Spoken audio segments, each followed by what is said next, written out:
तो माइंडफुलनेस इन एक्टिविटीज़ जो जो आप कर रहे हैं सारे दिन, उन एक्टिविटीज़ में आप कैसे माइंडफुल रहेंगे, कैसे आप अवेयर रहेंगे, कैसे आप होश में रहेंगे, बहुत सारे शब्द हैं।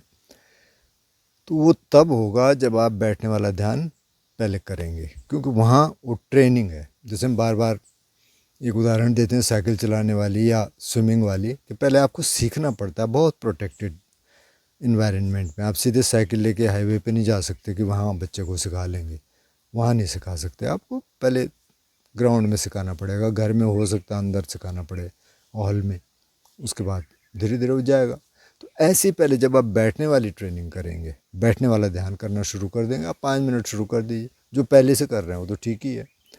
तो जो पहले से कर रहे हैं या आपने करना शुरू कर दिया, जब आप जाएंगे जीवन में अवेयरनेस को उतारने के लिए कि हम वहाँ भी अवेयर रहें, तो अब क्या करना है। जैसे आप चल रहे हैं तो आपको पता है, मतलब पैर के नीचे की सेंसेशन जो सोल्स पे होती है उसको आप महसूस कर रहे हैं। जैसे पैर के नीचे का दबाव आप महसूस कर रहे हैं।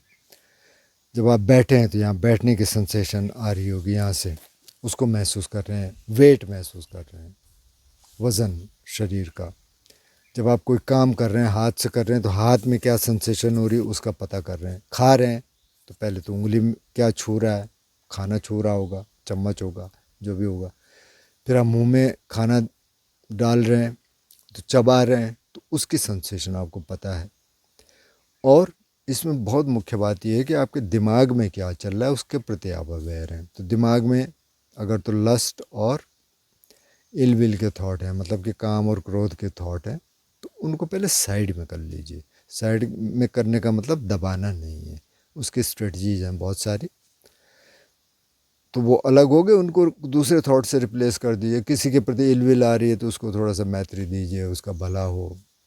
किसी के प्रति लस्ट का थॉट आ रहा है तो उसको हटा दीजिए, भाई अभी तो मैं अपने साथ काम कर रहा हूँ, ये मुझे नहीं चाहिए। तो वो थोड़ा सा हटाने की आपकी ट्रेनिंग हो जाएगी। वो तब होगी जब आप बैठने वाला ध्यान करेंगे। अब वो अलग हो गया तो सारे दिन ये कोशिश करनी है कि ये अलग ही रहे। आता है फिर उसको हटा दो, आता है फिर उसको हटा दो, ये दोनों हट गए। दूसरा, फिर जो लंबी चेन्स चलती हैं मन में, उस चेन्स को आप ब्रेक कर दीजिए। तो ब्रेक ऐसी होगा कि आप फिर से बॉडी में आ गए, फिर देख लें ये तो ड्रामा चल रहा है भाई, इस ड्रामे का मतलब मुझे ज़्यादा मतलब है नहीं, क्योंकि ये अंततः ड्रामा ही है। या तो पास्ट के थॉट चलते हैं या फ्यूचर के थॉट चलते हैं, उनका वर्तमान क्षण से कुछ लेना देना है ही नहीं, क्योंकि हमारे पास तो यही क्षण है, बस ये